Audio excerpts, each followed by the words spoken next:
but he is in a ballpark that is spacious, so that should discount that. Santiago into center field. Back to grab it is Hamilton, 2 out. Back to first is Austin Jackson, and now the big bat of Miguel Cabrera walks in a spot where Colby Lewis has to come after him.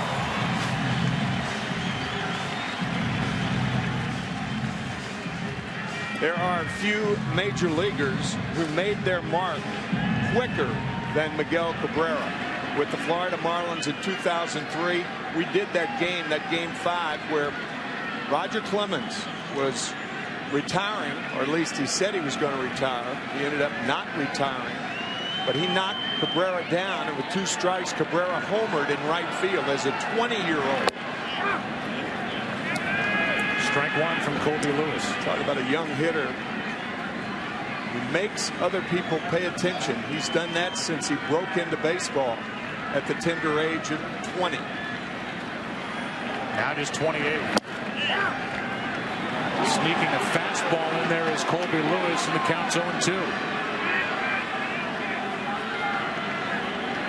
So right into the hole goes Miguel Cabrera. Remember, he struck out on a wide slider the last time up.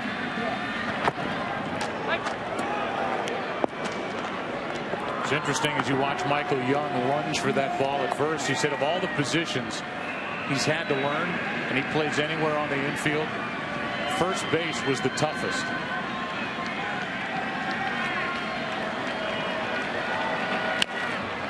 Little chopper on that slider again. Lewis gets the out, and we go into the 4th inning. This crowd getting restless. They want to see some runs. Colby Lewis has done his job, up 1-0 after 3.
The all-new Volkswagen Passat. That's Das Auto. By State Farm for auto, home, life, and banking. Get to a better state. And by Old Spice. Smell better than yourself. Sorry. They have some unique ad campaigns. Oh, they do. Old Spice. Classic. Geicos are good. Yep. Pfister misses with one that runs down and in to Michael Young. Bounced into a double play his first time up. Getting a chance to play the field tonight at first after DHing the first 2 games. 90-mile-an-hour fastball is missed by that black bat, and the count 1-1.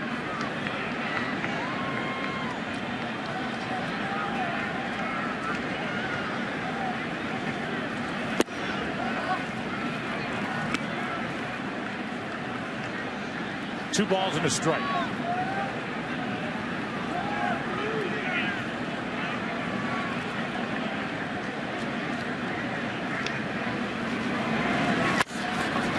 Two hops to Johnny Peralta. One away. Once again, tonight's Volkswagen Passat trivia question: what is the origin of the term Baltimore chop? The answer: back in 1894, the old Baltimore Orioles of the National League allegedly had their groundskeepers hide concrete slabs beneath the dirt in front of home plate. The high bouncers came to be known as Baltimore Chops. That team, by the way, won the National League pennant with an 89-39 record as Beltre goes down on that foul ball that caught him on the leg, ankle, or foot. Joe, that's the second time that Beltre has been hit. The first time was on his left shin, and this time just above it, right in the left knee. Adrian missing 5 weeks because of a pulled hamstring. Joe talked about how hot he was for the month of September. Boy, that had to hurt. I mean, a guy who hits 32 home runs during a year, when you hammer a ball off your foot or knee, it hurts a lot worse than a guy who hits 2 home runs in a year. And I'm saying that with a smile on my face, but the more power you have, the more it hurts. Plus, he almost straightens that front knee. Yeah, which most guys do. Most good hitters will straighten that front leg. And when it's straight, I get your drift. When it's straight, it's more vulnerable than if it were more pliable, I suppose.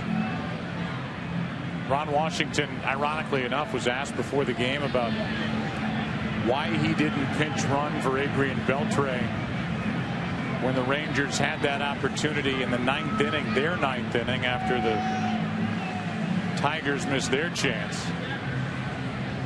And he said, well, if you've noticed, Beltre's been running fine. The hamstring injury is behind him, but he doesn't look good at all. No, he doesn't. I mean, this is going to stay there for a while. Here's the first one in the first inning before he struck out. That's in the left shin area. Noticeably biting, and this one bites a little higher and a little tougher. Boy, that hurts.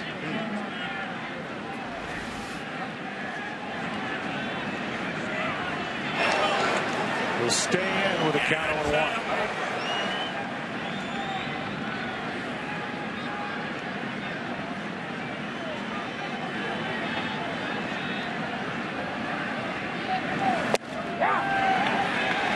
Strike 2 of the inside corner. That's good strategy by Pfister. When a player bounces one off his left leg, if you're a right-handed hitter, stay inside. Don't let him up. He's set up in there again. Beltre is able to foul it down the third baseline.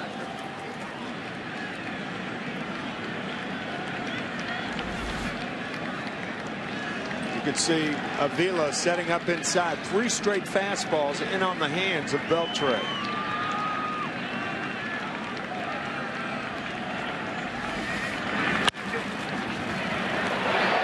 And not running at all, not able to, is Beltre as Kelly takes his time and gets the out.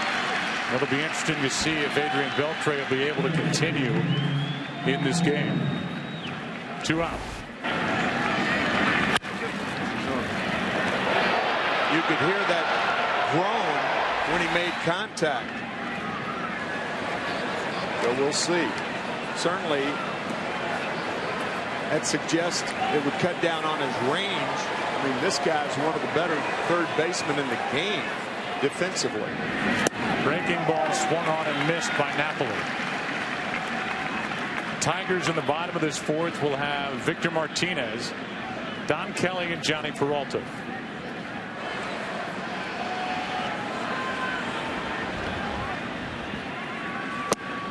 Inside corner, good pitch, strike two. 93 from Pfister.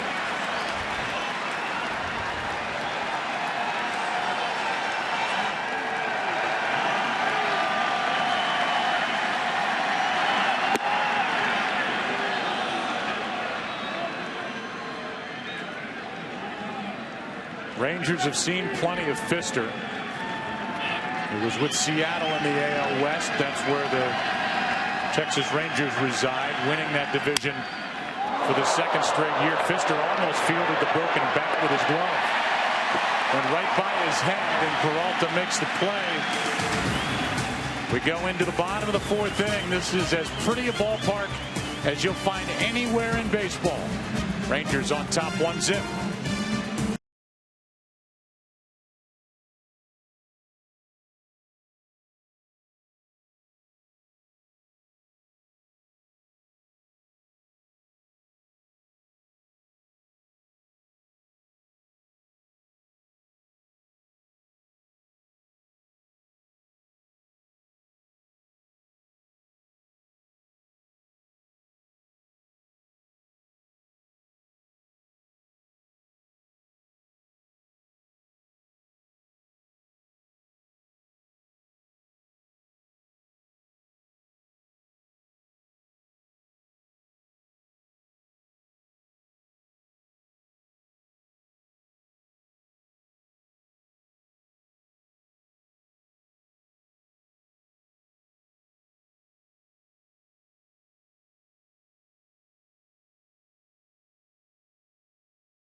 All lit up. Fox tomorrow. The X Factor is all new. The contestants learn who their mentors are when they travel to the judges' homes.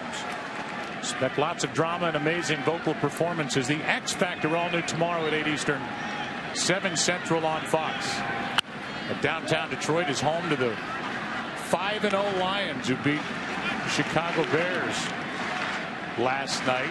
Home to the Central Division champion Detroit Tigers, 95-win team.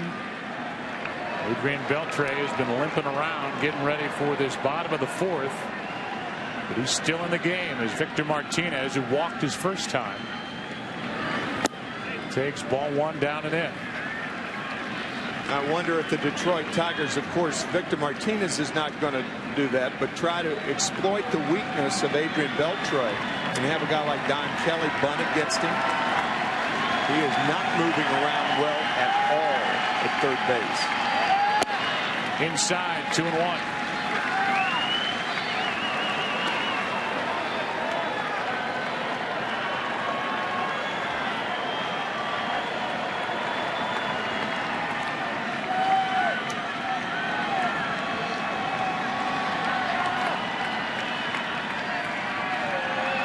The next, ripped into right, at the wall. This game is tough.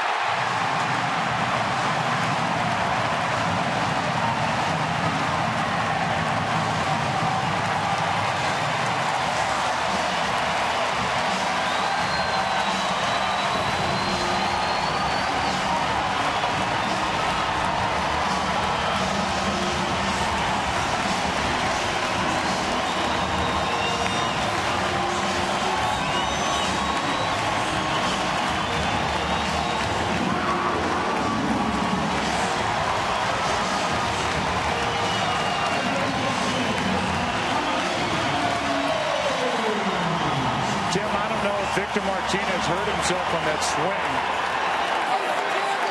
but something didn't look right with him going around the bases. Of course, you never know with the oblique problems that guys are having nowadays. But at 9:20 p.m. Eastern Time, wake-up call for Detroit. Yeah, that's a good pickup, Joe, because it looked like on the swing, the finish of the swing. Hard to believe a guy can hit a ball 385 feet away from home plate and hurt himself.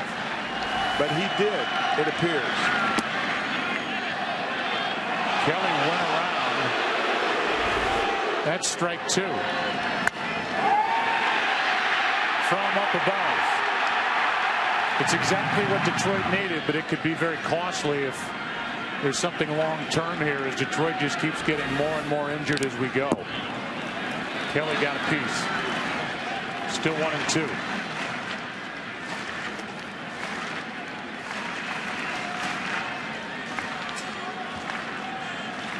Interesting quote by Jim Leyland before the game regarding his lineup.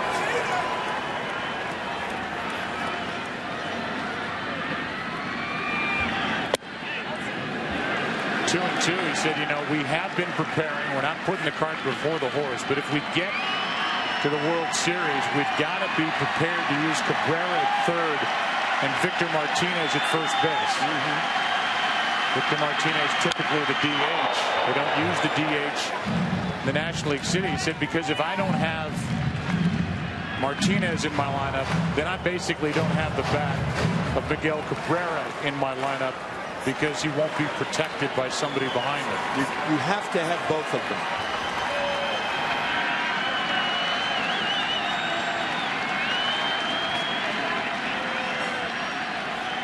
Here's a 2-2.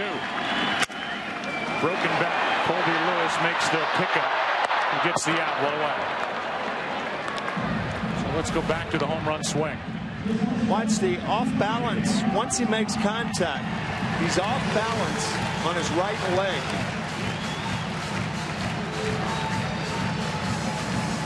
A little grimace right there. And anytime you see something like that, you think about all the oblique injuries that have occurred in baseball over the last couple of years. I mean, it's like baseball, a game of oblique angles, has become a game of oblique injuries. But he hurt something. Because it's just not like Martinez to go around the bases like that. No. Batter now is Peralta. 1 out, nobody on. Tie game. Johnny singled his first time up. Could not hold up. Strike one.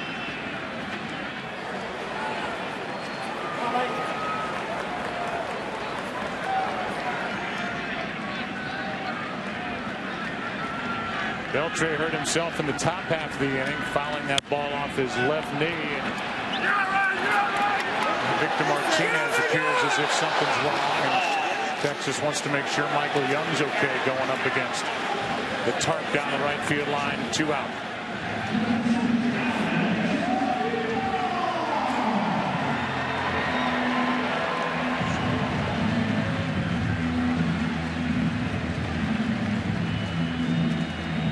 Batter is Avila, who hit over 300 against right-handed pitching during the regular season.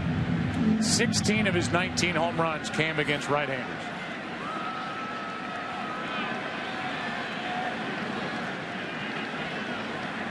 We won't know about Victor Martinez for a while, the DH, until his spot comes up again. All major league teams and even visiting teams have cages, batting cages down there. I'm sure once he rests, he will go down there and try a left-handed swing and see if he's okay. 1 ball, 1 strike on Avila, who struck out his first time. So you have 2 guys who are playing gingerly right now. Adrian Beltre of the Rangers and Victor Martinez, the DH for the Tigers. Avila's got a bad knee as well as he fouls one straight back, strike 2. You go through 6 months of baseball, it's tough to play in October without something bothering you. Almost nobody is 100%.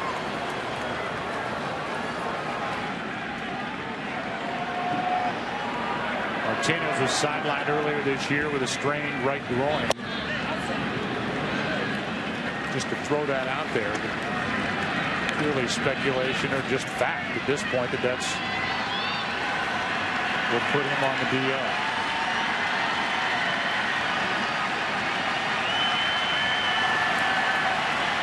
Here is a 2-2 pitch to Avila from Colby Lewis. Inning is over, strikeout number 6. But it started with a bang off the bat of Victor Martinez. He ties it into the 5th. Game 3. Back after this from your local Fox station.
Fister has watched his team tie it on a home run by Victor Martinez. We're into the 5th inning, game 3, tied 1-1.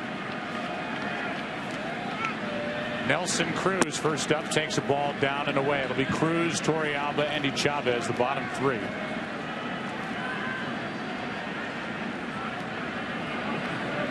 Back inside. And hammer foul. Cruz was ready for that pitch. Remember his first at bat. We talked about how Fister was eating him up inside. He eventually popped out on a fastball inside. He's ready for this one. Hammers it foul.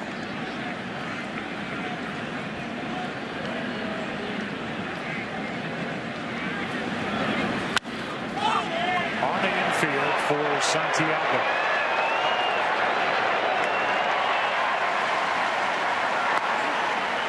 One away. So first we look between innings at the Texas side. Jamie Reed, the trainer, is taking Beltre down the steps. He's not moving well at all. Doesn't look very good for him. And then on the other side, Jim Leyland went down to, I'm sure, get an update on Victor Martinez, and you can see where a member of the medical staff touched Jim Leyland in the low right back. First pitch is a ball to Torrealba, who singled his first time up.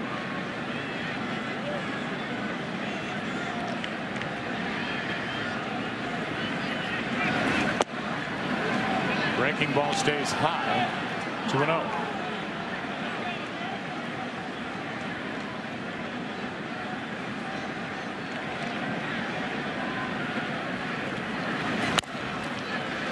Two balls and a strike. I've heard different theories on those oblique injuries. We're not saying that that's what Victor has, but it could be that. There have been so many over the last year and a half, 2 years in baseball. A lot of people think it might be pumping iron too much and not doing the proper stretching before and after lifting weights. I think there's something to that. This one gets away, and now to count 3-1.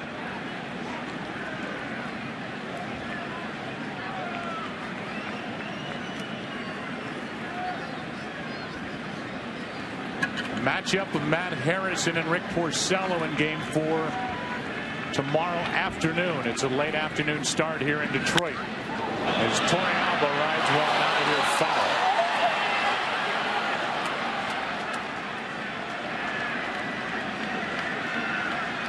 Here is that matchup tomorrow, and we are on the air at 4 o'clock Eastern.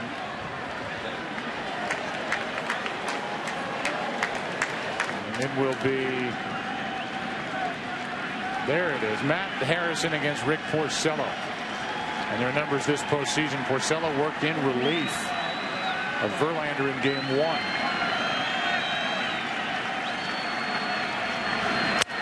Broken back, base hit into left. And Torrealba, his first start of this LCS, is now 2 for 2. One out now. I'm going really quick now. Another jam shot. Now there's 6 hits, 4 jam shots by the Rangers. Can't say it enough. That third time through the lineup, I think Fister's going to have to adjust and throw more pitches away to the right-handed batters of the Rangers. That's becoming a volatile area for Doug. Now it's Andy Chavez, who fouled out his first time up.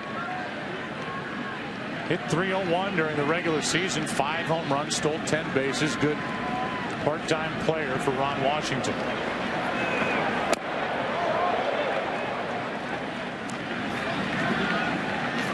This guy's a winner. He is a winning ball player. That might be, after all is said and done, one of the best things you could say about a player. That one is blocked by Avila. Throw down and out for out number 2. As Torrealba tried to take advantage of the pitch in the dirt, and Avila made the play. Torrealba, of course, a catcher, understands how tough a play like that is. Ball in the dirt, he broke immediately, and Avila recovers in time to throw him out easily.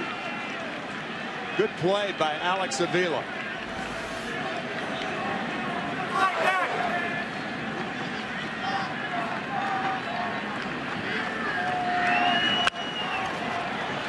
Fly ball into center for Austin Jackson. Pfister has done some kind of job. Halfway through game 3. Rangers up 2-0. We're tied at 1.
We aren't lucky in the postseason at Fox to have in our truck Victor Gonzalez and Paul Zecca, who put those pieces together.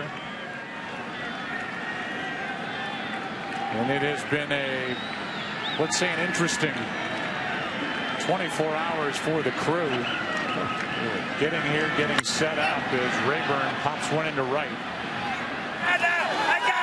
Cruz is there in foul ground for out number 1. Our crew did such a good job of transporting everything that needed to get transported, and then calling, emailing ahead. There was a crew waiting here to help set up due to some travel difficulties, let's say. The core of our group that usually brings you these games didn't get here until 4 o'clock today. What a great bit of work they did getting this thing prepared to get on the air tonight. First pitch is a strike on a fastball to Andy Dirks, who hit 7 home runs during the regular season. 0 for 3 so far this postseason. Yeah, because of the rain out on Sunday night, there was no travel day. So Rick Porcello telling us tonight before the game, the Tigers arrived about 5:30 this morning. Sleep in November. Colby Lewis traveled ahead of his ball club and got here last evening as Dirks pops one into left center field. It'll be handled by Hamilton. 2 out. Back to the top of the order, and tonight's game on Fox is sponsored by Chevrolet. Proud to support youth baseball across the country. And up above, getting a great look at these two venues. Tonight's aerial coverage brought to you by DirecTV. If you call yourself a sports fan, you got to get DirecTV. With 2 out, nobody on, the batter is Austin Jackson. He takes a strike. Jackson singled but did no running back in the 3rd. He fouled out in the 1st. 1 for 2. This one's into right center field and will get down for a base hit.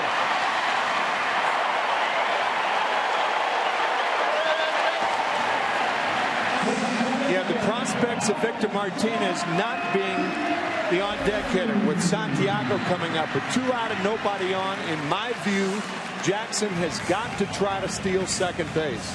If he throws you out, you tip your cap to him.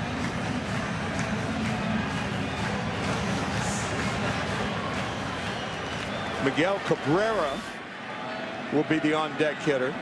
I beg your pardon, Victor Martinez in the hold, but there is a chance if you have 2nd and 3rd, nobody out, you may get a walk with the knowledge that perhaps Victor Martinez can hit. Word from the bench is that it is an oblique injury. Oh, yeah. To Victor Martinez, and whether that costs him the rest of this night and more games in this ALCS, that could be a major loss to Jim Leyland's crew. Here's a strike on the outside part, and I'm with you. I mean, if you're going to run, now is the time. Here's the injury on the home run into right that tied the game in the 4th. Got a guy who's not a home run hitter at the plate. More of a singles type hitter. Austin Jackson, really the only guy that runs in this lineup. He's got to try and figure out a time and at least press the issue. I think so. Good dig out of the dirt by Michael Young.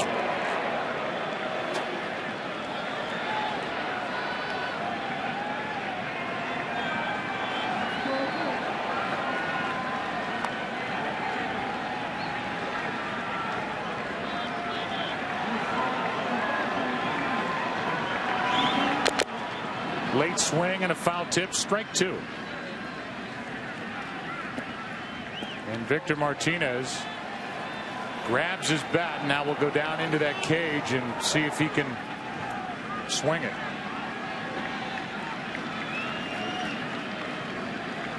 If it is an oblique injury, I have never seen a hitter hit a home run and end up with an oblique injury. A lot of swings and misses, but not a home run.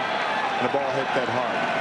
Here's a base hit in the center field. Jackson will dig, go to 3rd on a base hit by Santiago. 1st and 3rd, 2 out.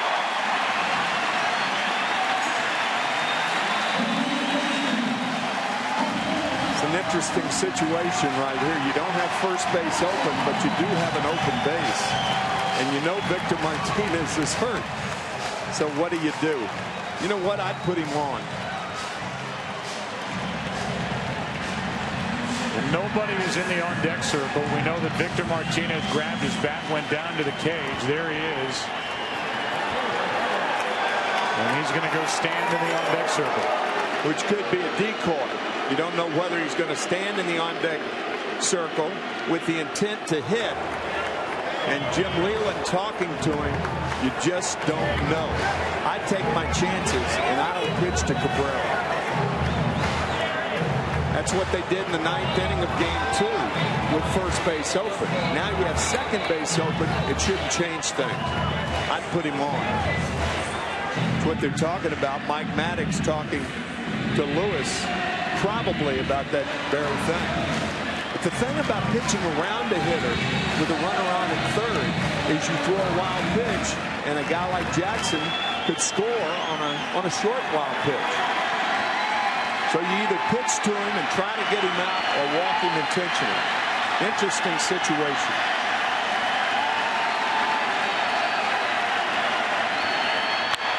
Coming right after him with a 91-mile-per-hour fastball, strike 1. Here is an opportunity for Miguel Cabrera. Does not have an RBI in this series.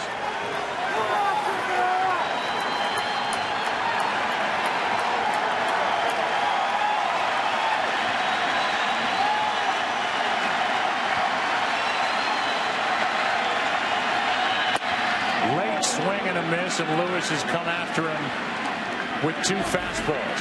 2 fastballs, and remember, Cabrera has gone down striking out and tapping back to Lewis on sliders off the plate away. So if you're going after him, that's a place to do it. Down the right field line. This ball is fair. Jackson scores. Santiago is held. And the Tigers lead it 2-1.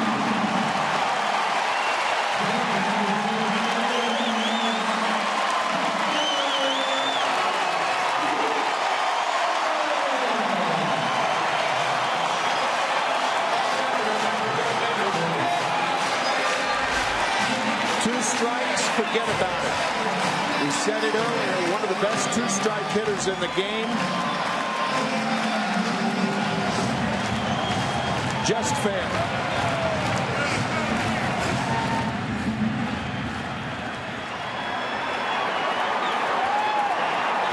Now with first base open, Don Kelly on deck.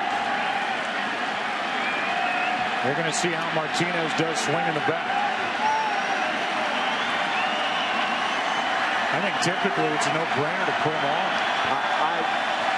What, you mean Martinez? Yeah. No, I don't agree with that. I think you make him swing the bat. That's what I'm saying. Oh, yeah. Oh, and not walk him intentionally. But I'm saying if healthy.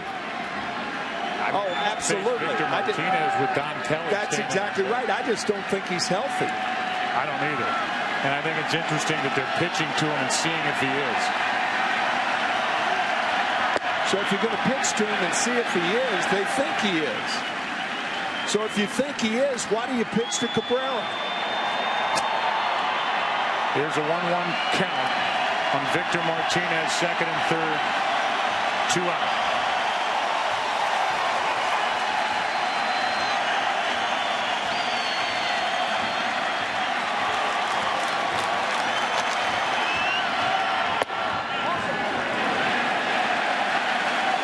Two and one. Martinez has not had to swing yet.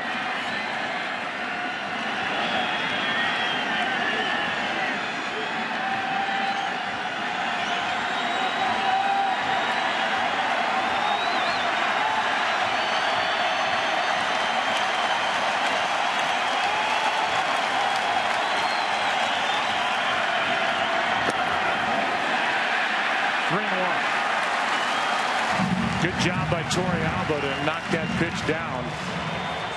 With runners at second and third, 2 out and a run home. Detroit leading 2-1.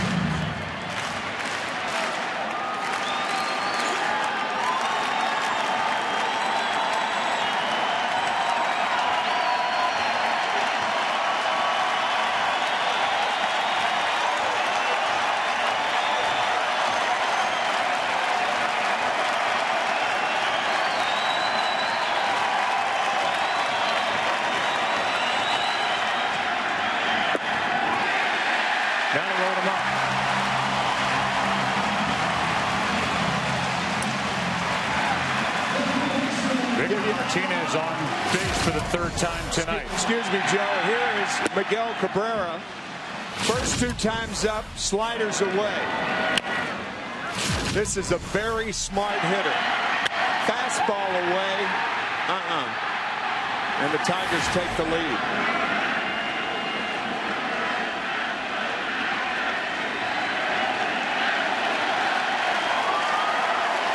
Here is Don Kelly.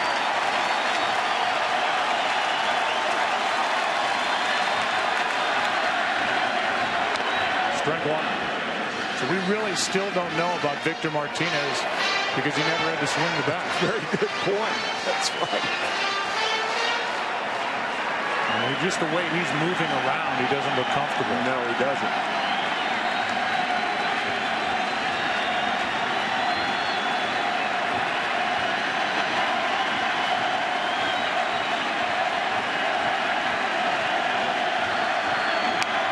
Strike 2.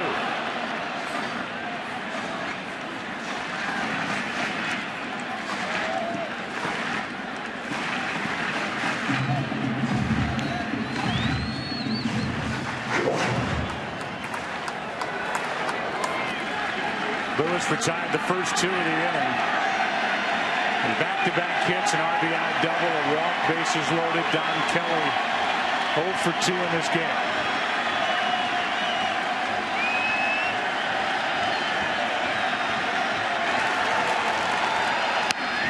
Check swing. And Beltre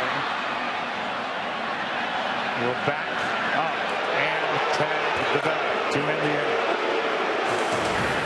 Force out at third, and what an inning that was. First lead of the night for the Tigers, up 2-1.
Geico, 15 minutes could save you 15% or more on car insurance. And by Chevrolet, proud to support youth baseball across the country. 2-1 now as the Tigers have their first lead of game 3. Down 2-0, and Ian Kinsler first up. He's 2 for 2. And this one hits Kinsler on a breaking ball to start the inning. The leadoff man is on. Only time in this game so far that a ball has gotten away from Doug Fister, hitting Ian Kinsler on the eye of his back.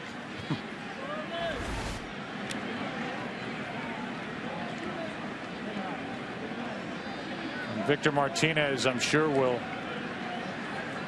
try his best to stay loose as this game continues. Here's a bunt.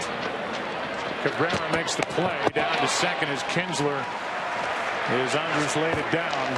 1 out.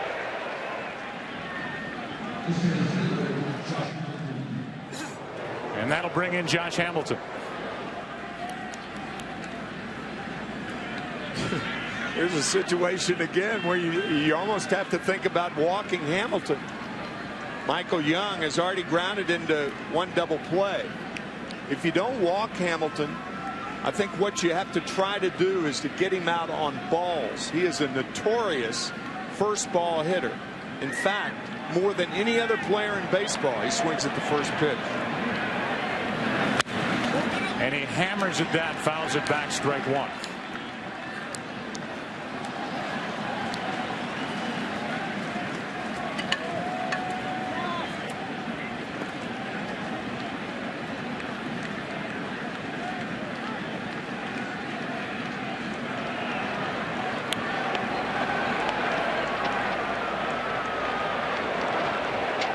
Trying to keep Kinsler close at second. The guy on deck, Michael Young, is one of the game's best hitters. Still does not have an RBI out of the cleanup spot this postseason in 27 plate appearances. Watch out. Oh.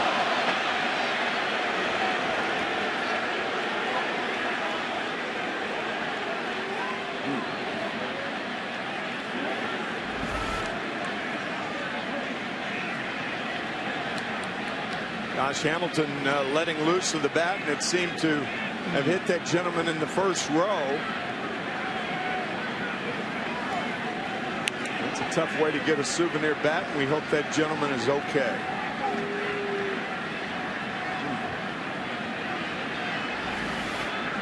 The 0-2.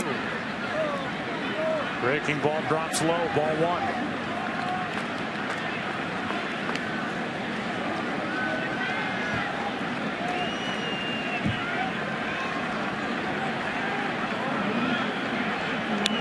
Runner at second, tying run, one out. And the 1-2. Got under it, fly ball into right. Dirks makes the catch. Kinsler stays put, 2 out. And a big threat is gone for the Texas Rangers. Tonight's E-Trade stopwatch. The Rangers bullpen has been tremendous so far through 2 games of this ALCS. 16 strikeouts, 3 walks, no earned runs, and 12 2/3. And that's what the Tigers offense has done with runners in scoring position. They've left 28 on. And they've had now 5 opportunities with the bases loaded and have not scored in 2.5 games. Normally you wouldn't bunt, sacrifice bunt to tie when you're on the road. But I think it was smart for Washington to do that in this particular situation because of what your bullpen's been doing. Left side, and for the 3rd time in this game, Young grounds out to short. Leadoff hit batsman. And it is the 3rd runner stranded by the Rangers, down by 1.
6, 7, 8 hitters for Detroit, up by 1. Thanks to the good pitching of Doug Fister. Colby Lewis delivers, and so does Peralta. 3-1 Detroit, and a home run by Johnny Peralta.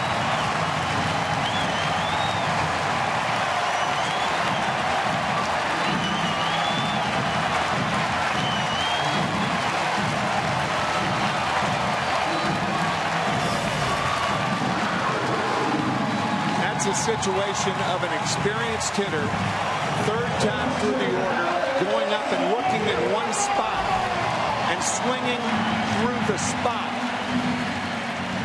and connects.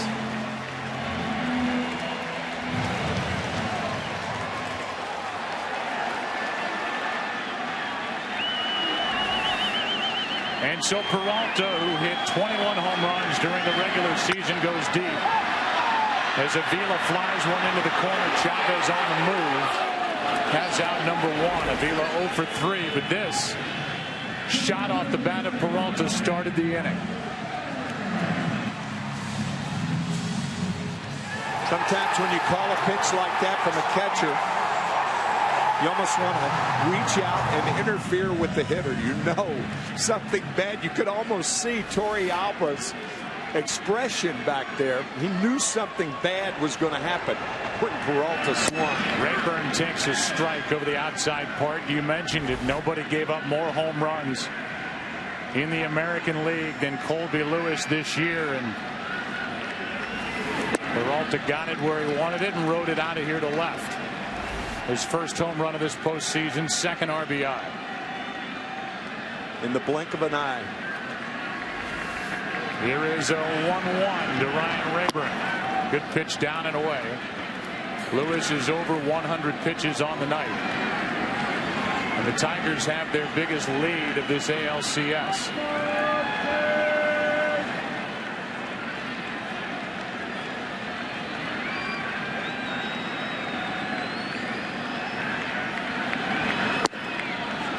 Just off the corner, 2-2 as Uehara gets loose. Pickup from the Orioles at the deadline. The 2-2 to the shortstop, Elvis Andrus, who guides it across, 2 out. The makers of Bayer Advanced Aspirin, the official pain reliever of MLB, are proud to donate $200,000 to the American Red Cross on behalf of the Speed Up Your Relief campaign. A moment happened here at Comerica before tonight's game, and it's been another good tight game between the Tigers and the Rangers.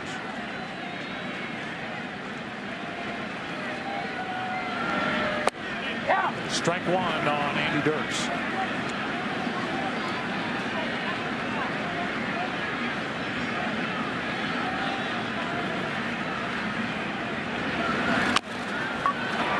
Baltimore chop up the first baseline, and it rolls foul, strike 2.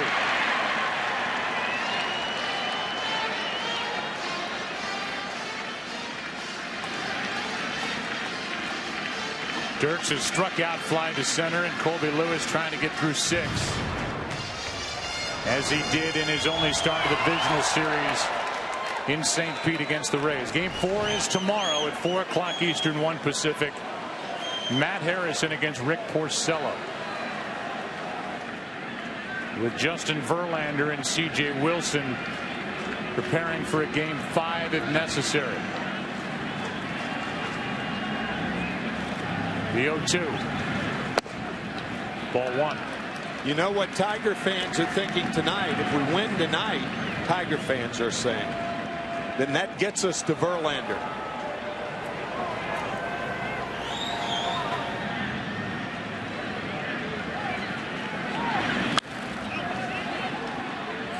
Doug Fister is up to 108 pitches on the night.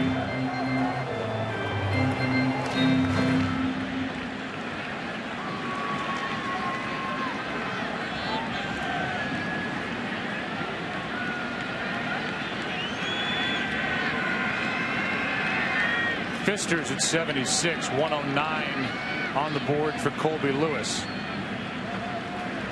The 1-2. So Fister, Tim, has not only pitched well, but he's pitched efficiently on a night where their bullpen is taxed after a long game too. Lewis is doing the same for the Texas Rangers. Right. Trying to get through 6. Dirks in the air to left and a base hit with 2 out here in the 6th. Hara, who has not appeared in this LCS, it appears is going to come into the game right now.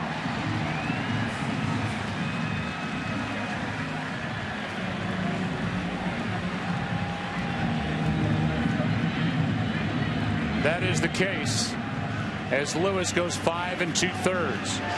He will leave down 3-1 with a runner at first, 2 out as the Rangers go to their pen.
Mutual. We are in the bottom of the 6th inning.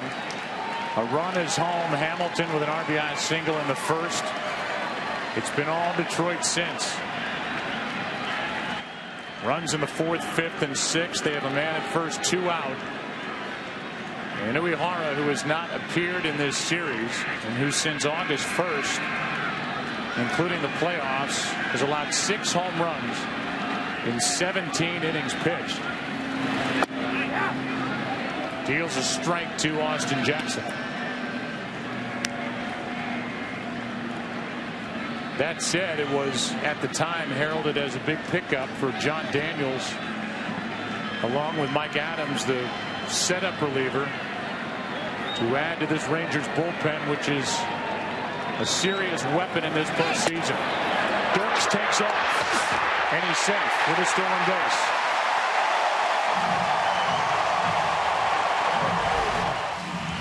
Ian Kinsler thought he had him. A quick tag.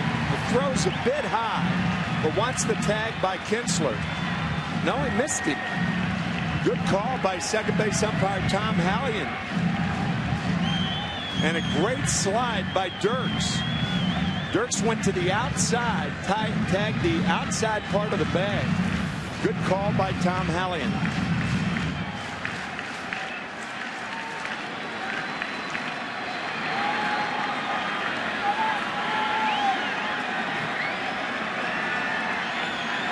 1 ball, 1 strike. Runner at second, 2 out.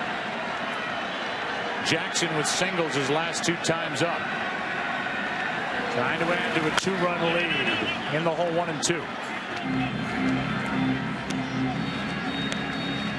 Texas in the 7th will have Beltre, Napoli, and Nelson Cruz if anybody gets on your Victoria Alba.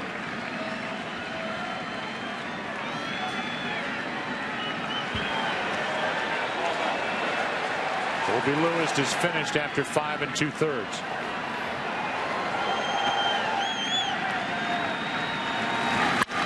Up the middle, base hit. Here comes Dirks. And it's a 4-1 Detroit lead on a 2-out RBI hit by Austin Jackson.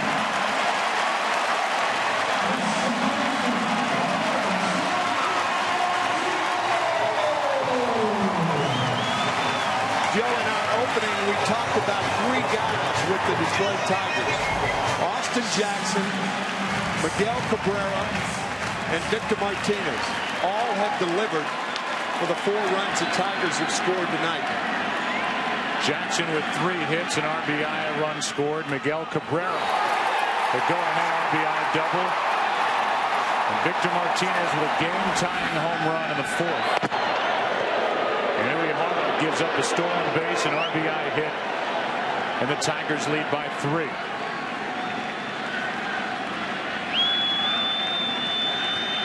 Now Ramon Santiago, who is 1 for 3.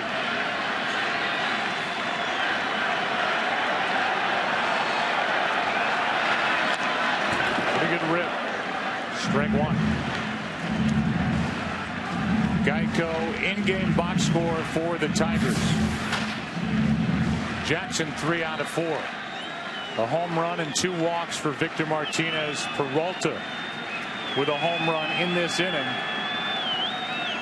Miguel Cabrera, an RBI double.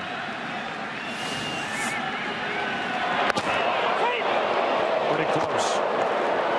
And again, a spot for Austin Jackson to run.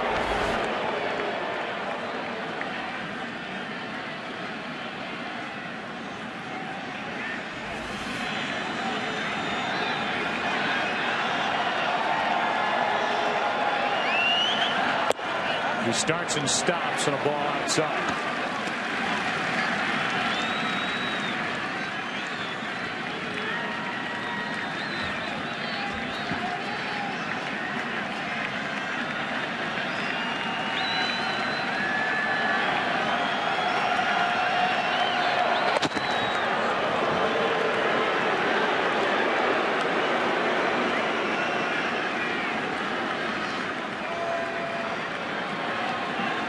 Uehara pitching for the Japanese version of the New York Yankees, the Yomiuri Giants, owned by the Yomiuri newspaper chain. He pitched for 9 years with Yomiuri in Japan before coming to the United States 3 years ago.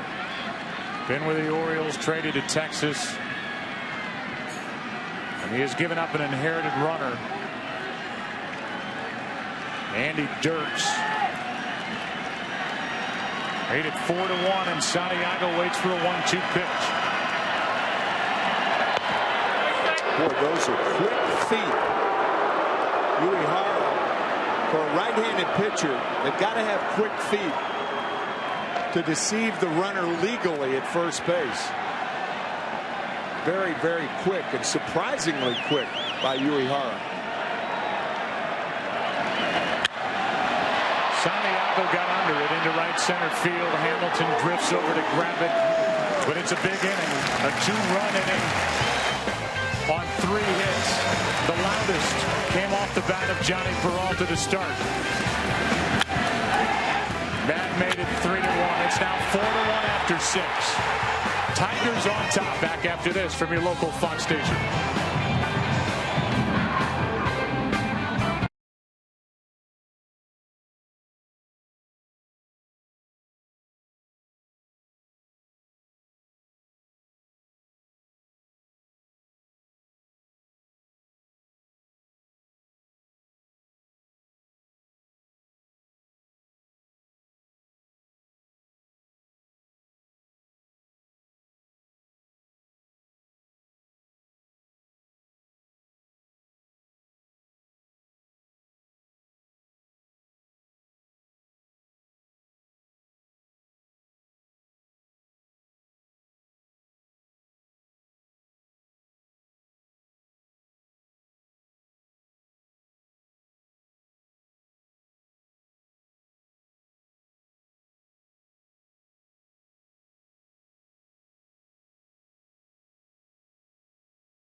With a 3-run lead, Brandon Inge takes over at third. Don Kelly moves from third to right, and a strike hits the outside corner from Doug Fister. Adrian Beltre, Mike Napoli, Nelson Cruz.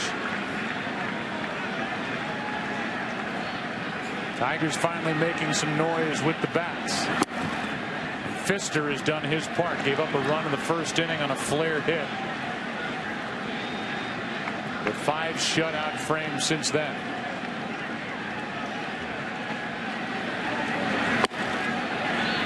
Ball 2. Beltre has been able to continue despite drilling that ball off his left knee. And is it bat in the 4th?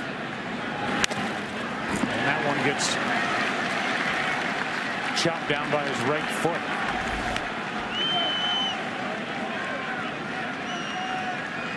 Missed him. Can't say it enough, Joe, that Doug Fister has been coming inside all night against the right-handed batters. Nasty.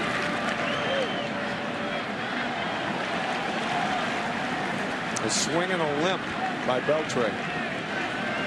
And the count's still 2-2.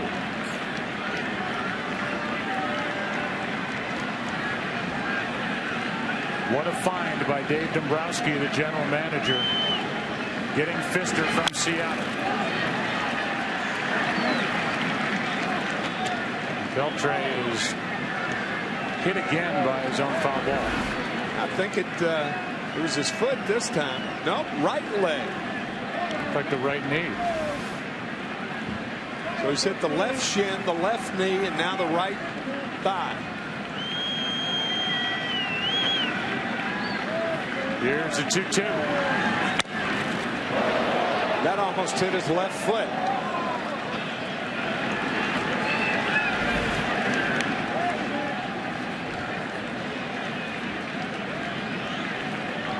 Well, about a yard from him. Tough night at the plate for Beltre. He's 0 for 2. Got under it, got a good swing, flies it into center for Austin Jackson.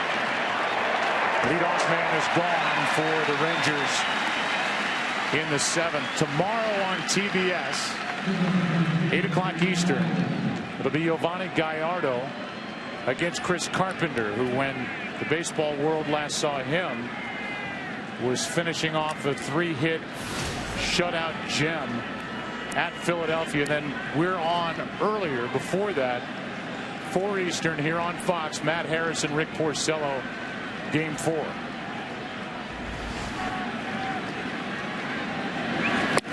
Strike 1 is over the inside half to Napoli. You mentioned earlier that Jim Leland and Tony La Russa spoke yesterday, and Jim was saying that guy had a breakout day yesterday. That guy was Albert Pujols. What a day he had. 5 RBIs, a home run, and 3 doubles. So you have Prince Fielder doing such a great job in Game 1, having a big offensive day along with Ryan Braun. And then Albert Pujols, and Jim Leland said, hey, that's what's supposed to happen in the postseason. The stars come to life. Still 0-2 on Napoli.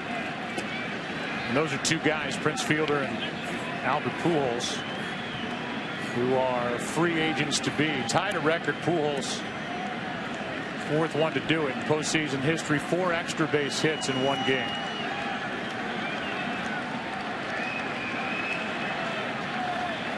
The 0-2. 2 hops to Peralta. Napoli retired, and Fister keeps on rolling.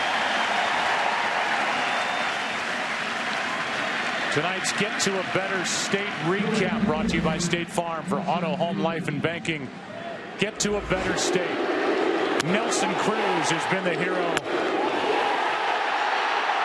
in games 1 and 2 with a bat. And he ended the 4.5-hour game with an 11th inning grand slam. First ever walk-off grand slam in postseason history. And here he is with 2 out, nobody on, took a ball.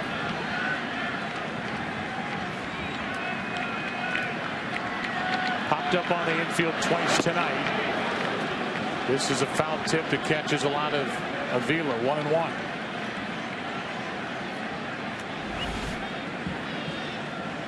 Nelson Cruz tries to get out of the way of the ball, and it looked like it hit the barrel of the bat in a very awkward way, and that often happens. It'll come down on the thigh of the catcher or instep.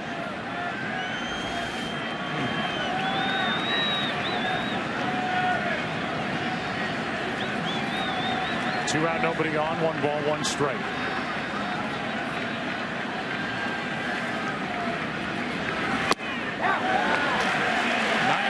From Pfister, strike 2.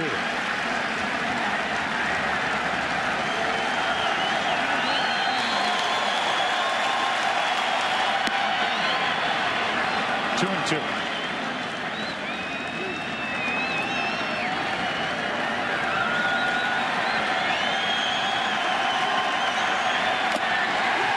How about Doug Pfister? Strikeout number 3. And it's time to stretch in Detroit. Tigers up by 3.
Tigers have popped a couple of home runs tonight.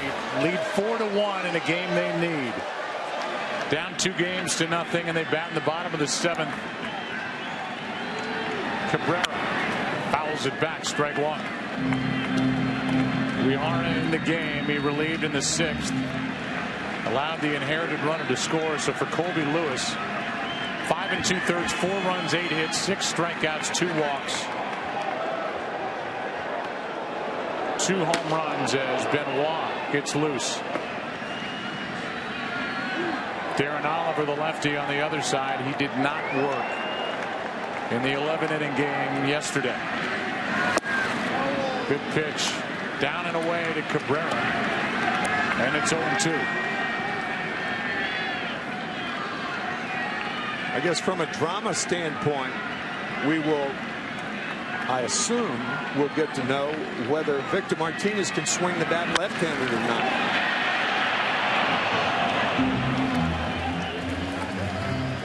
He's on deck after Cabrera, then Don Kelly. And even though Benoit's getting loose, Pfister is just over the 90 pitch mark. Pfister has been in total control. Total. That is hammered in the air to left. Watch that thing fly. 5-1. Third homer of the night for Detroit.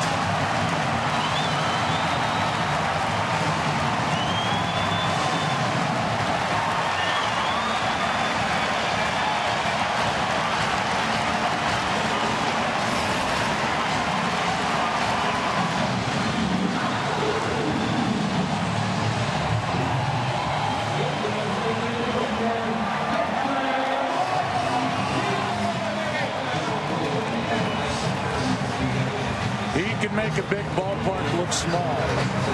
Can he ever? That ball was crushed.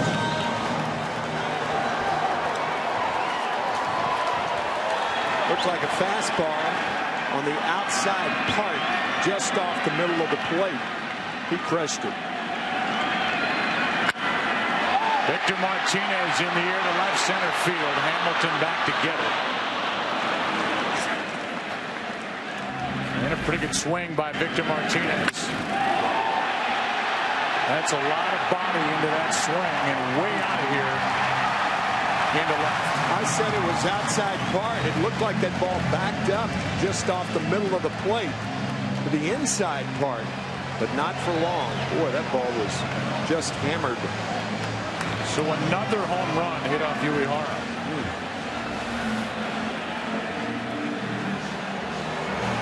And Darren Oliver will come into the ball game with Don Kelly coming up. 5-1. Tigers having fun here tonight in Game 3.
Tonight's game is sponsored by Liberty Mutual Insurance. Responsibility, what's your policy? And by Chase, don't get shortchanged. Get your cash back with Chase Freedom. Darren Oliver takes over, 1 out, nobody on. A run is home. Don Kelly, then Johnny Peralta. A good tight breaking ball from Darren Oliver, strike one.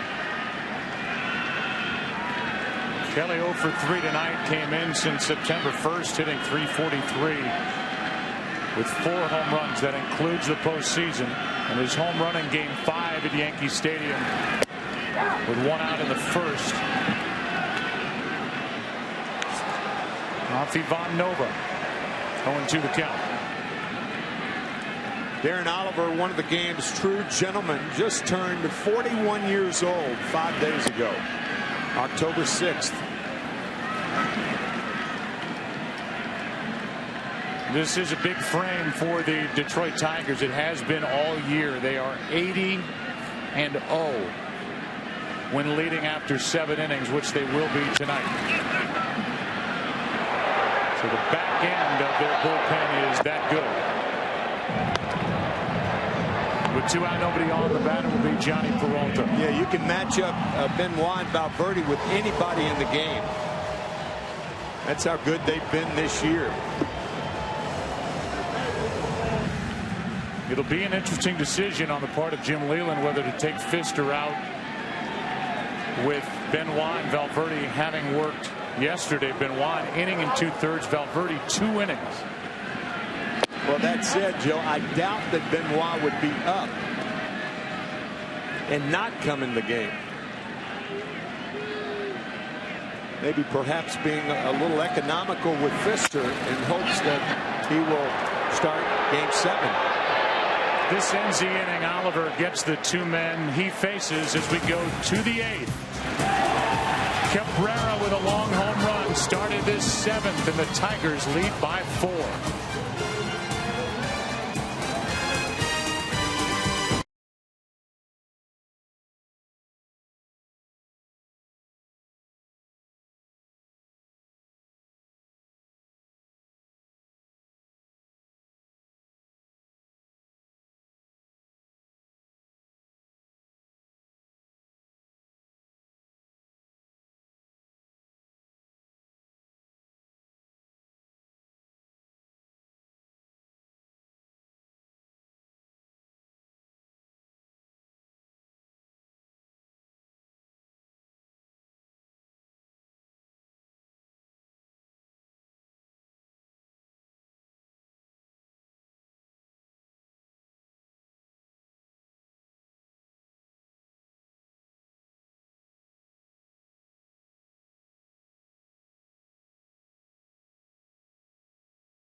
And up above, aerial coverage brought to you by DirecTV. If you call yourself a sports fan, you got to get DirecTV. Down below the hometown team, the Detroit Tigers lead 5-1 into the 8th. And Doug Fister is back on the mound, dealing with Peralta, who has 2 hits. That was a good call, Joe. I didn't think Fister was coming back out as long as Benoit was warming and is loose. I guess Jim Leyland thinking perhaps in the middle of this inning to bring Benoit in there, but Fister starting the 8th. You get the feeling the leash won't be very long. No.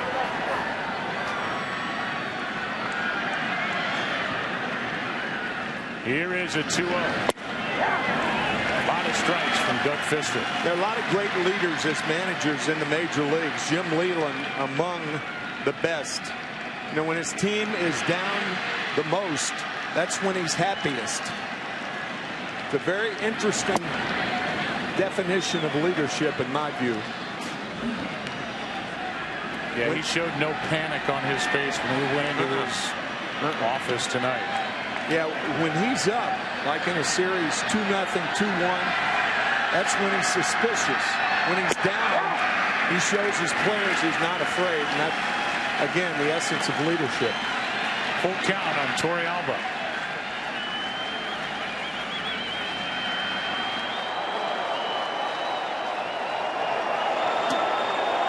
Now the 2 big guns are getting ready for the Tigers in their pen. Fister would like to make that not relevant until the 9th. He's the same in the 8th as he was in the 1st, inside the right-handed batters.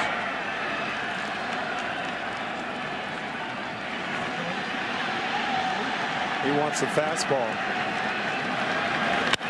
So did Peralta as he shoots it into left. One hops the wall. And Yovi Peralta going to stretch it, and he is safe as the ball comes out. What a break for the Texas Rangers as Peralta was going to be out by 10 feet.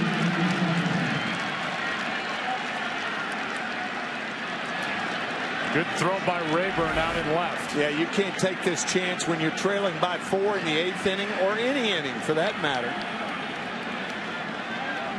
I think he knocks the ball out of the glove with his head.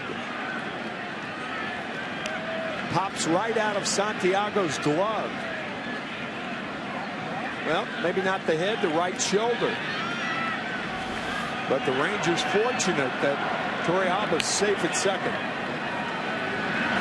Max Chavez takes a strike. Andy got the start tonight, even though David Murphy, the other option in left field, is 6 for 16 in his career against Fister. It's ruled a double for Peralta, who's 3 for 3. Chavez chops it. Fister can take it to the bag himself with Cabrera out of the area, 1 out.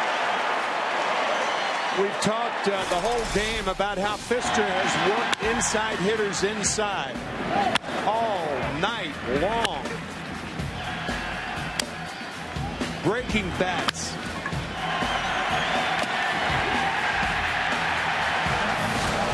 Saying what, he's about to get some kind of ovation here tonight. Got that right.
better Doug Fister could have been, the 27-year-old from California. He gave the Tigers exactly what they needed.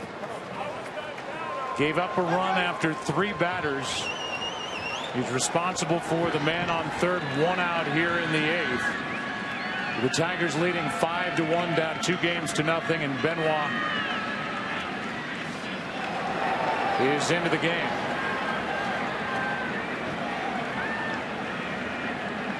Here's Kinsler, who's 2 for 2, plus was hit by a pitch. So been on base all 3 times. Strike 1. Ian Kinsler and Joaquin Benoit came up through the Texas Rangers organization as teammates. Benoit, Texas Ranger till 2009. Didn't pitch. He was injured, went to Tampa Bay, and has Detroit ever thrived with that right arm of Benoit? One of the best setup guys in the game. Kinsler went around, strike 2. That's that changeup, and Benoit will throw it to right-handed hitters with great effectiveness. A lot of right-handed pitchers wait to throw it only to left-handers, but he throws it to both right and lefties.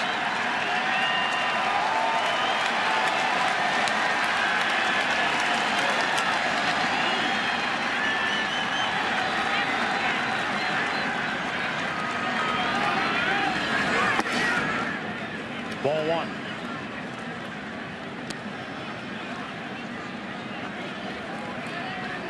It is going to be a test for these 2 bullpens. For Detroit, the back end of it with Benoit and Valverde. And the big arms for the Rangers in their pen, playing 4 straight days. It was kicked off last night with an 11-inning affair in Arlington, Texas. 1-2 pitch. Broken back. Run will score. Santiago gets the out. 2 away. RBI ground out to make it a 5-2 game, and the line is complete on Fister. The in-game box score brought to you by Geico. For Texas, Kinsler retired for the first time, but now has the RBI. Andrus has a hit. He's digging in with the bases empty. Hamilton with the other RBI. Torrey Albert 3 hits, including the double to start this 8th. Here's Elvis 1 for 2, a single, a ground out, a sacrifice.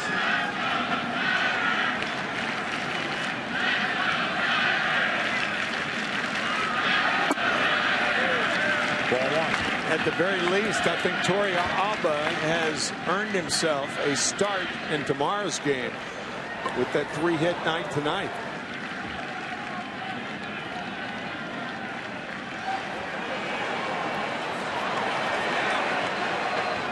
Here is a 1-0. No problem with the velocity of Benoit. 94 and the count 1-1.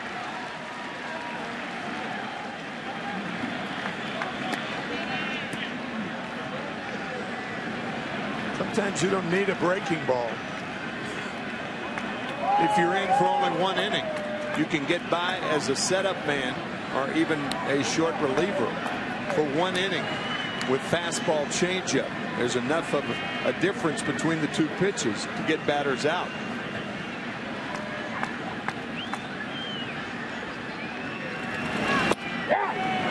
That one drops in for strike 2. Changeup from Benoit.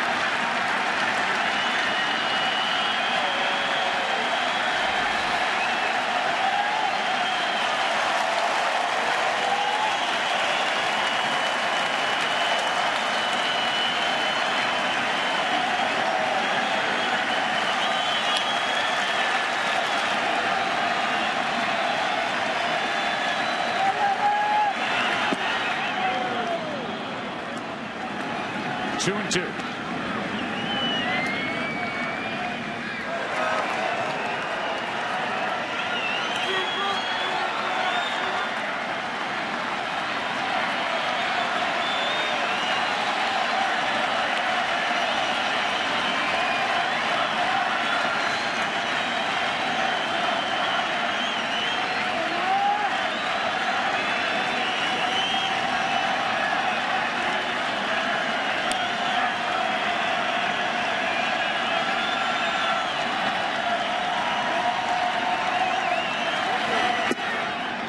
Full count. The guy on deck, Josh Hamilton, if he bats in this 8th inning, will be in a spot to make it a 1-run game. That's up to Andrews and the man on the mound, Joaquin Benoit.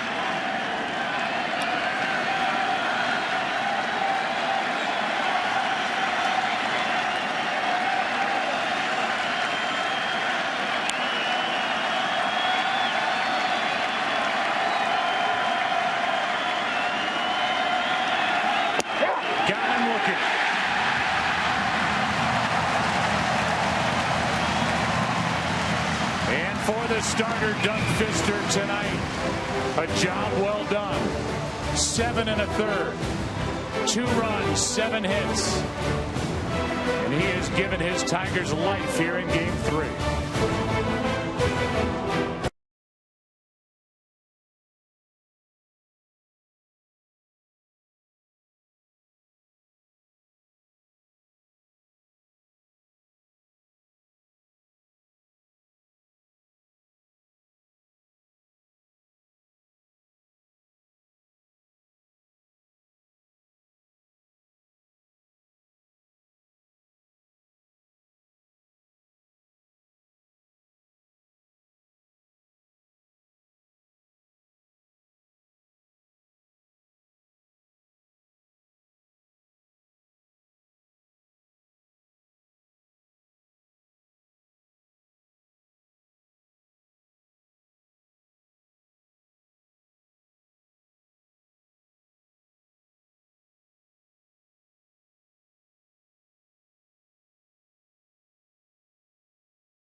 Fox, sponsored by Audi Truth in Engineering and by Verizon, America's largest and most reliable wireless network.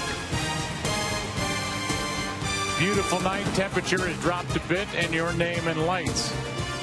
Oh, that's nice. And welcome back. Good to have you back alongside after Terry Francona joined us for the first 2 games. He walked out of the booth. He said, I've never been so worn out leaving a ballpark as I am doing that game. Did he really? Yeah. Oh, that's great. Avila 0 for 3 tonight, 1 for 12 in this series. Oliver got the final 2 outs, the 7th.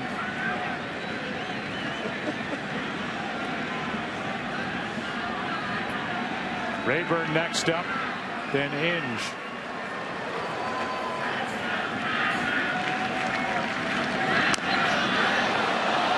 That's a foul ball as Toriyama let it go.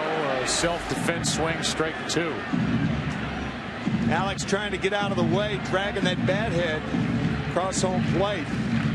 Alex Avila has been hit once tonight, catching. And his stamina will be tested with with this 4 games in a row. Quite a run, and it will have a bearing on how these two teams play these games. Who's brought in out of the pen, the lineups. Pretty good pitch called, ball 2. And the mental anguish behind the plate, trying to lead your pitching staff or catch your pitching staff and lead into a comeback with the Tigers trailing 2-0 in the series, leading in this one by 3. A full count.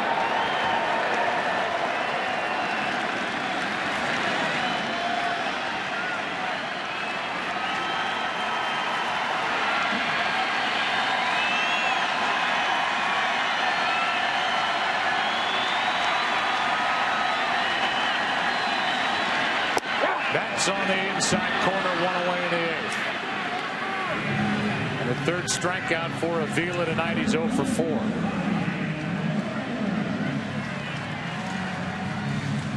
And that'll be it for Darren Oliver as Ron Washington will make the move. Rayburn coming up. Bottom of the 8th, 5-2. Tigers leading game 3.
Offensive output of his group tonight. First 2 games, 5 runs, 15 hits. 20 total innings tonight, 5 runs, 10 hits. They've hit 3 home runs and lead by 3. Trying to get their first win of this ALCS as Tateyama takes over with Rayburn and Inge coming up. 1 out here in the 8th inning in a 5-2 game. Tigers with an excellent record at home this year. They were 50-31 while playing here at Comerica Park.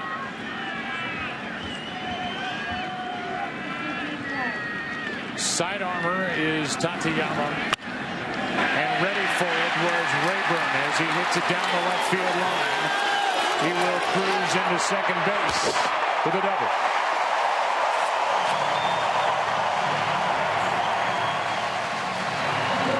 When you're facing a guy like Tateyama, when he drops down like that, you know that no breaking ball can go down in the strike zone. It's got to stay on a level plane. And it looked like Rayburn. We'll have to ask Ryan tomorrow if he was looking for this. That pitch almost rises. There's no drop in it. Tateyama, who has the rare distinction of giving up grand slams to consecutive hitters over 2 different relief appearances. He deals with Inge. First at bat for Inge tonight. Ball 1. From a grand slam standpoint, that's not quite as good as Fernando Tatis, and you did the game in Los Angeles. It was against Chan-Ho Park, I believe. In 98, I believe, wasn't it? 2 grand slams, same inning, same pitcher. Unbelievable. That ball's outside. The count's 2-0.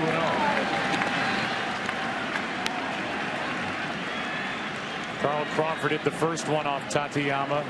The Red Sox September 3rd, and then Scott Sizemore of Oakland September 10th. Sizemore was in that second base derby during spring training, and Will Rhymes won that job. Sizemore ended up with the A's. Here's a fly ball in the left. Back is Chavez at the wall for out number 2.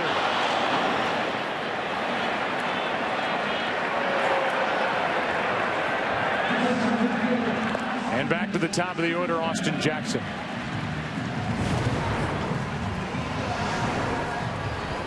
Tomorrow afternoon at 4 Eastern, 1 Pacific, Game 4 of this ALCS. Matt Harrison and Rick Porcello. Harrison, who won Game 4 of the division series in St. Pete against the Rays. 4-3 win, went 5 innings, struck out 9. And there's Porcello, who lost Game 4 of the divisional series. Here's a pitch high. That was to the Yankees here on October the 4th, 10-1. And did well in relief on Saturday night. 2 perfect innings with a strikeout against the Rangers. Here's a 1-0. Jackson's had a nice night. Ball 2.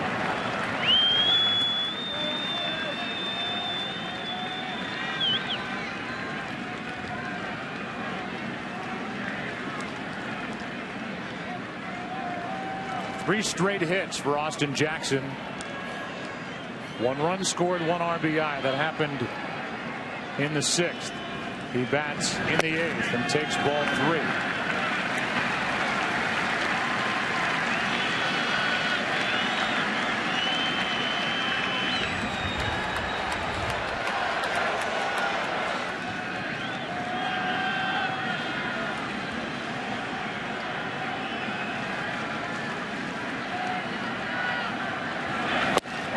Strike 1.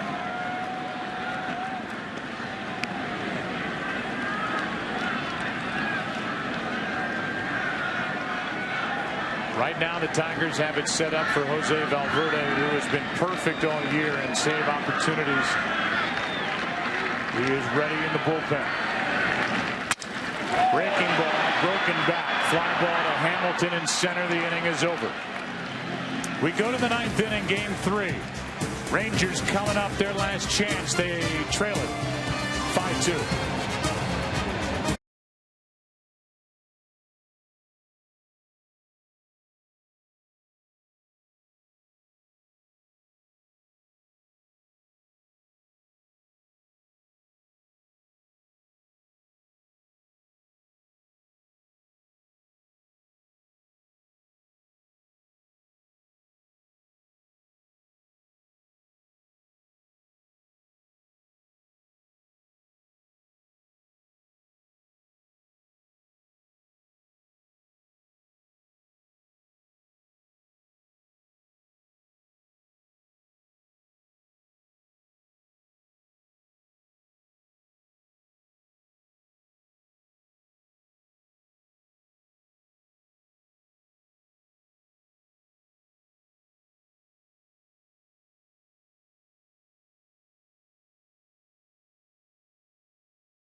Jose Valverde will take over here in the 9th inning, trying to save game number 3.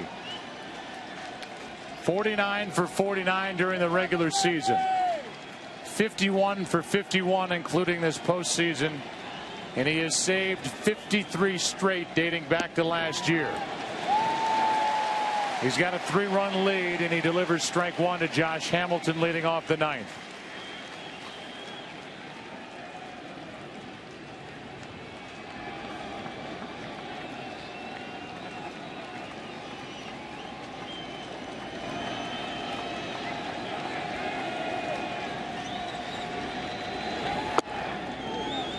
.92 from his right hand outside, ball 1. Valverde did a nice job in game 2 yesterday. He went 2 innings, allowed 1 hit, but did hit a batter, walk a batter, and got out of a bases loaded, nobody out situation in the 9th.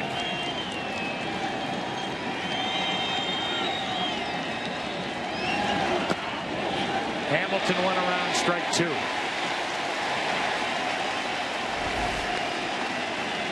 That's a splitter, and it can be devastating out of the strike zone. Most splitters are out of the strike zone to get that swinging strike.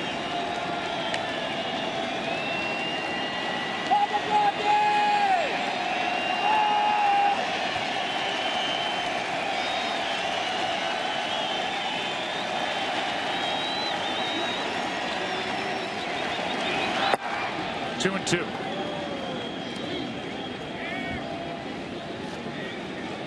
Jim Leyland and the Tigers hopeful that those tack-on runs will do the trick. Tigers with 1 in the 4th, 5th, 2 in the 6th, 1 in the 7th.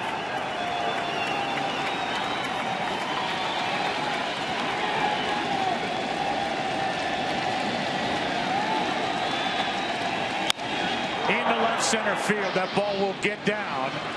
Austin Jackson cuts it off. Hamilton is into second with a leadoff double. Hamilton on base for the 2nd time in this game, and the Rangers are 1 base runner away from bringing up the tying run. I guess when you're around the game a long time, you're not surprised at great swings, but I have got to say that Josh Hamilton has one of the prettiest swings I've ever seen. His balance is extraordinary. He can do everything. He can run, hit for average, hit for power, play the outfield. That swing is like syrup. Here's Michael Young, runner at second, nobody out. Young still without an RBI.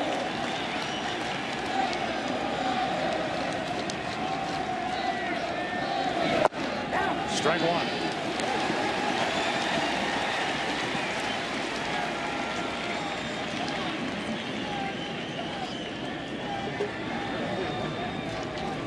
Beltre able to stay in the game despite that foul ball off his left knee. He's on deck.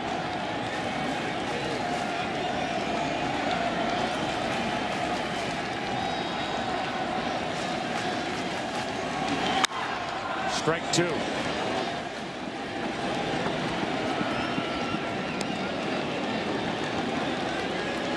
Michael Young gets on there, then Beltre probably thinking about that high fastball.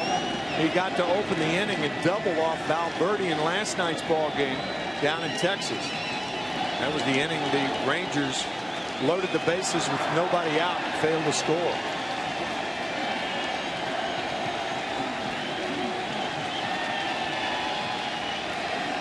Michael Young strikes out, 1 away.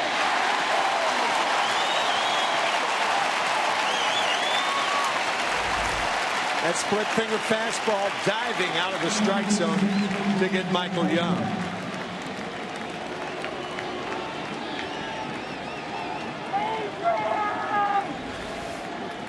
So Young now with 29 plate appearances, no RBIs this postseason out of the cleanup spot. The team that got by the Rays and now up 2 games to nothing. That lead Being threatened here by the Tigers trying to get on the board in the series. Strike one to Adrian Beltre.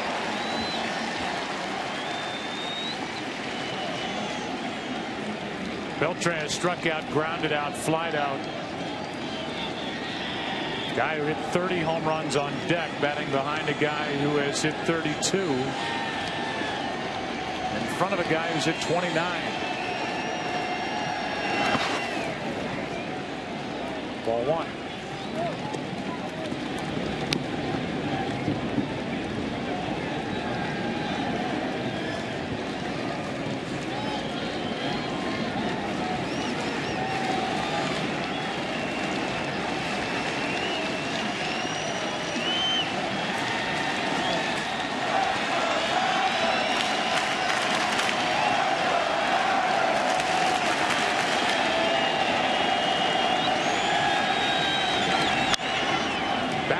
Play, strike two.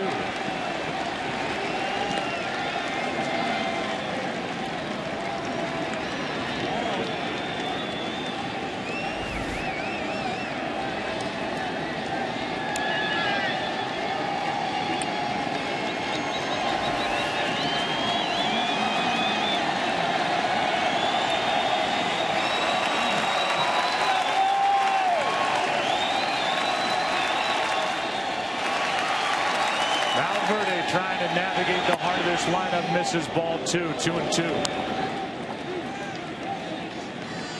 Rangers, on the other hand, thinking just get the tying run to the plate.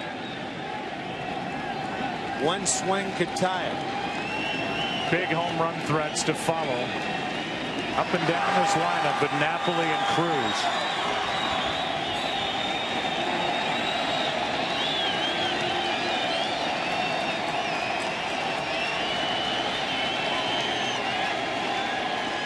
The 2-2 to the right side. What a pick. Cabrera, 2 out. Diving stop for out number 2.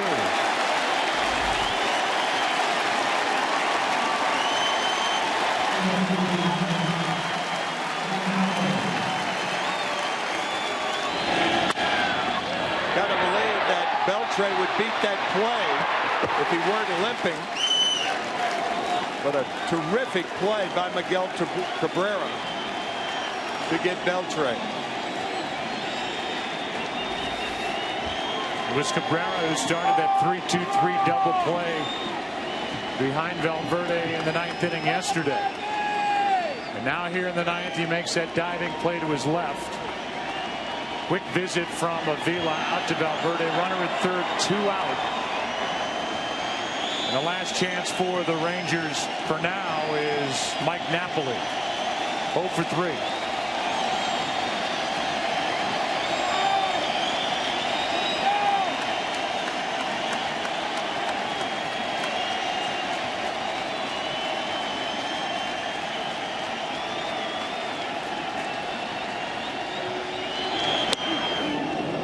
Ball one rides up and in.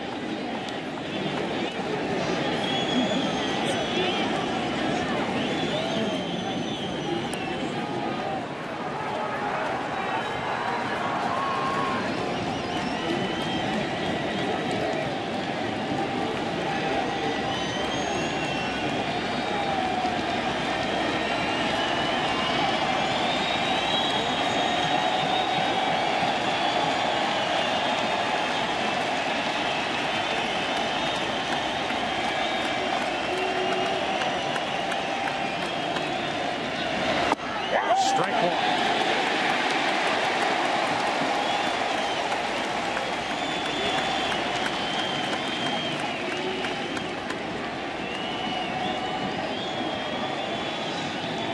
Napoli 2 for 10 in this LCS.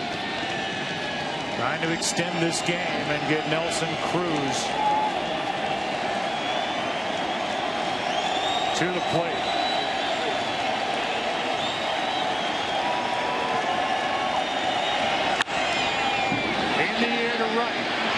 Back on the track. This game is over.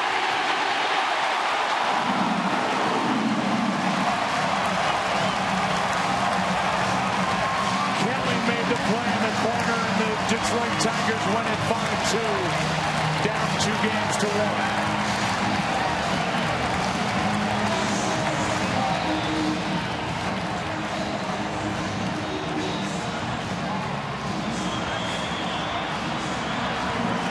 Uphill climb for the Tigers, but they kept pecking away, and then boom, boom, boom, 3 home runs, and win it 5-2.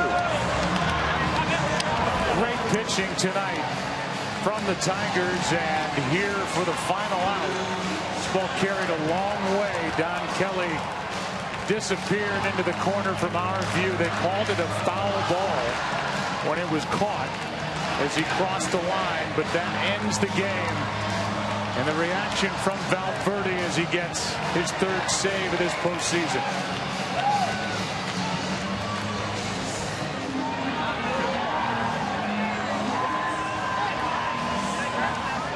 Jim Leyland has to be thrilled with the start tonight by Doug Fister. The best play of tonight's game is brought to you by the Audi A8.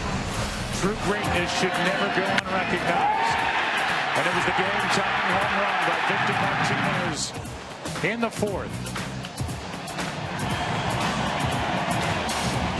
Tigers added on, led it 5-1, win it 5-2. And they now trail in this series 2 games to 1.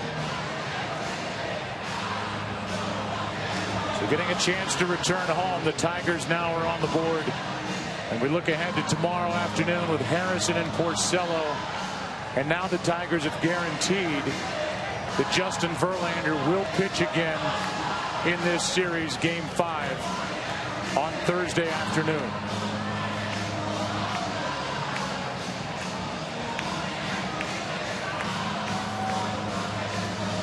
There's the pitching matchup tomorrow. Harrison was good in the division series. Porcello, a loser in the division series, good a couple of nights ago in Game 1. Let's go down to Ken Rosenthal. Thanks, Joe. We're here with Doug Fister. Doug, Joaquin Benoit joking with you before the game about pitching 9 innings. I imagine after the first 3 hitters had singles, it didn't appear that that was going to happen. How did you turn it around? Just stick with the same game plan. They hit a few ground balls that made it through the holes. And good hitters too.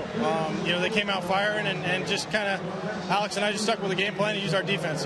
Tremendous plays out there, and that's the name of the game. Porcello tomorrow, Verlander now in Game 5. Can you come back? Absolutely. We've got to take this thing one step at a time, and I'll be ready to pitch whenever Skip gives us the ball. So, it's just a matter of doing this day at a time.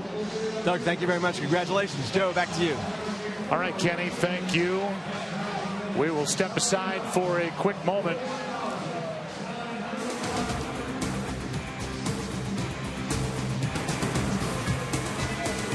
The Chevy postgame show is coming up after the break. Chris Rose will be along to talk about this win for the Tigers, 5-2 over Texas tonight in Detroit.